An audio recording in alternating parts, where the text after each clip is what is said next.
Hello everyone, I am Dr. Sudha from Sudha Hospital.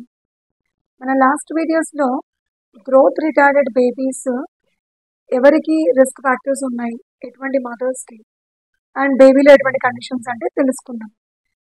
ఈ వీడియోలో ఈ గ్రోత్ రిటార్డెడ్ బేబీ అని డయాగ్నోజ్ అయ్యాక ఎలా మానిటర్ చేయాలి మదర్ని, అండ్ ఈ బేబీస్ పుట్టిన తర్వాత వాళ్ళలో ఎటువంటి కాంప్లికేషన్స్ ఎదురవచ్చు అనేది తెలుసుకుందాం.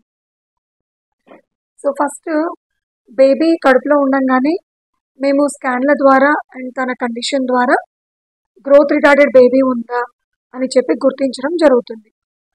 ఇది కనుక డయాగ్నోజ్ అయితే ఇటువంటి బేబీస్ని చాలా కేర్ఫుల్గా మేము వాచ్ చేస్తాం. అంటే మదర్కి రిపీటెడ్గా స్కాన్స్ చేస్తూ ఉంటాం అన్నమాట. Every 3 weeks or sometimes every week కూడా చేయాల్సి వస్తుంది. సో ఈ స్కానింగ్స్లో ఏమి చూస్తాం అంటే ఫస్ట్ది వీళ్ళ వెయిట్ ఎలా పెరుగుతుంది, సెకండ్ పాయింట్ ఉమ్మనీరు ఎంత ఉంది, ఏఎఫ్ఐ అంటాం, అమ్నియోటిక్ ఫ్లూయిడ్ ఇండెక్స్. ఏఎఫ్ఐ తగ్గుతుంది అంటే అది గ్రోత్ రిటార్డేషన్ అనేది ఇంకా బ్యాడ్ స్టేజెస్లోకి వెళ్తుంది అని అర్థం.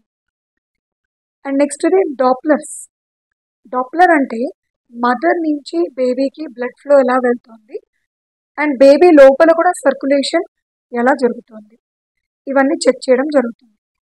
ఈ డాప్లర్స్లో మళ్ళీ డిఫరెంట్ వెరైటీస్ ఉంటాయి. ఒకటి అంబిలికల్ ఆర్టరీ డాప్లర్ అంటే బేబీ యొక్క బొడ్డు తాడులో ఎలా వెళ్తోంది blood flow. And MCA Doppler middle cerebral artery Doppler అంటే బేబీ యొక్క బ్రెయిన్లో బ్లడ్ ఫ్లో ఎలా జరుగుతుంది. అండ్ బికాజ్ గ్రోత్ రిటార్డెడ్ బేబీస్లో మెకానిజం ఏం జరుగుతుందంటే బేబీలో ఉన్న కొంత న్యూట్రియంట్స్ ఫస్ట్ బ్రెయిన్కి వెళ్ళిపోవడానికి ట్రై చేస్తాయి, because brain is very important organ.